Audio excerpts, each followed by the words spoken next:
Hello दोस्तों, ABM high school बांग कला में आपका बहुत बहुत स्वागत है।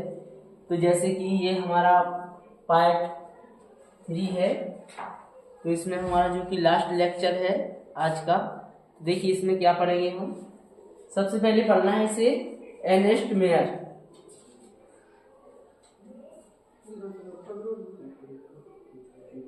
इनके बारे में पढ़ना है हमें। देखिए एर्नेस्ट मेयर जो एक वैज्ञानिक थे, साइंटिस्ट थे। देखिए इनका जो जन्म है वो 1904 में हुआ था और इनकी जो डेथ है वो 2004 में हुई थी। तो सबसे पहले इनके बारे में है कि एर्नेस्ट मेयर का जन्म 5 जुलाई 1904 में कैपिटल जर्मनी में हुआ था।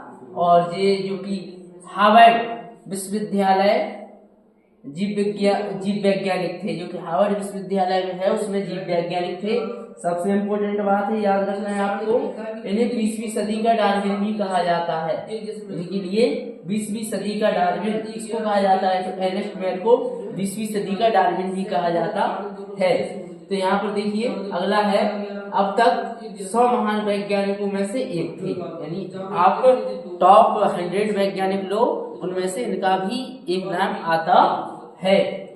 मेयर ने सन 1953 में हार्वर्ड विश्वविद्यालय की कला एवं विज्ञान संकाय में नौकरी प्राप्त की और 75 में Alexander Agassiz professor of zoology emeritus की पदवी के साथ अवकाश प्राप्त किया और 80 वर्षों के कार्य जीवन में इनका जो पक्षी विज्ञान, वर्गीकरण विज्ञान, प्राणी भूगोल, विकास वर्गीकी तथा जीव विज्ञान के इतिहास एवं दर्शन आदि पर अनुसंधान केंद्रित रहा।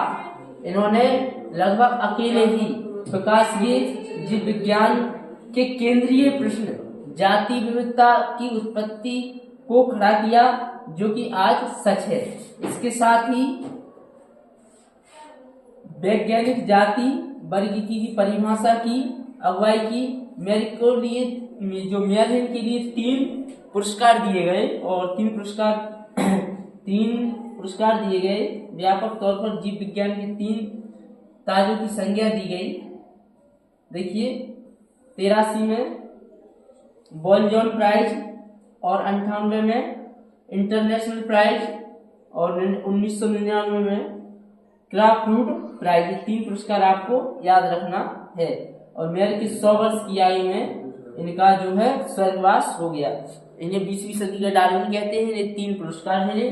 83 में इन्हें मिला बॉल-जॉन प्राइज, 98 में मिला इंटरनेशनल प्राइज और 1999 में मिला क्राफ्ट प्राइज। ये आपको याद रखना है। और एक इसके सारांश में इनकी एक बात दी गई है कि एक ही जाति के जीव प्रजनन कर सकते हैं। एक ही जाति के जीवों के मध्य प्रजनन के संबंध के बारे में इन्होंने बताया था।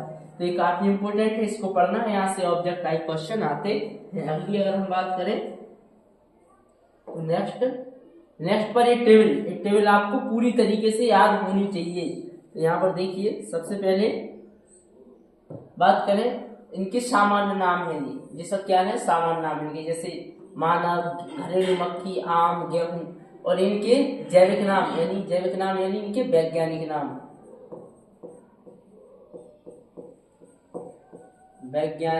नाम है इनके। जैविक नाम इनकी यानी वैज्ञानिक नाम है इनके।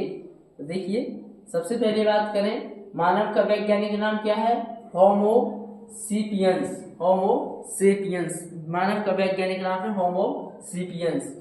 घरेलू मक्खी का वैज्ञानिक नाम है मस्का डोमेस्टिका। घरेलू मक्खी का वैज्ञानिक नाम है मस्का डोमेस्टिका। और आम का जो वैज्ञानिक नाम है मेजीफेरा इंडिका। और गेहूं का वैज्ञानिक नाम है ट्रिकम एस्ट्रीबम।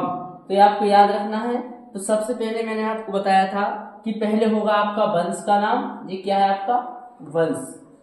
और जो लास्ट में क्या लिखी रहेगी? वो लिखी रहेगी आपकी लास्ट में जाति। याद रखना। देखिए इस सारे वंश से जो वैज्ञानिक नाम में आगे लिखी हुई है वो सब क्या है? वो आपके वंश है। अब कुल, जैसे मानव का कुल क्या है? होमोनिडी। देखिए लास्ट में बड़ी की मात्रा लगी होगी। जहां तक इस टेबल में आपको पहचानने की ये शॉर्ट ट्रिक है, जैसे होमोनिडी, मक्की का म्यूसिडी, आम का एनाकर डीएसी और गेहूं का पोएसी, ये आपको याद रखना है। कुल में बड़ी की मात्रा लगी होगी। इसके बाद इनका गण, तो मानव का गण है वो है आपका प्राइमेट, और घरेलू मक्की का जो गण है वो है डिप्टेरा, और आम का जो गण है वो है सेपलिन हेल्स, और गेहूं का जो गण है वो है पोएलस। आगे बात करें इनके वर्ग, तो मानव का वर्ग है मैमेलिया, और घरेलू मक्खी का वर्ग है इंसेक्टा, आम का वर्ग है डाइकोटिलिडनी, यानी डाइकोटिलिडनी को हम बोल सकते हैं द्विबीजपत्री।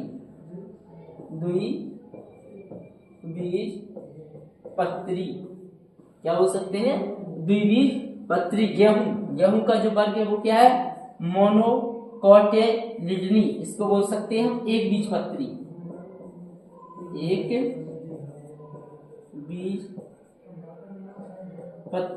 इसको क्या बोल सकते हैं? एक बीजपत्री। और यहाँ पर देखिए लास्ट में इनके संघ है, तो मानव का संघ क्या है? कॉर्डेटा, और घरेलू मक्खी का जो संघ है वो है ऑर्थोपोडा, और आम का एंजियोस्पर्मी को हम हिंदी में बोलते हैं आवृतबीजी।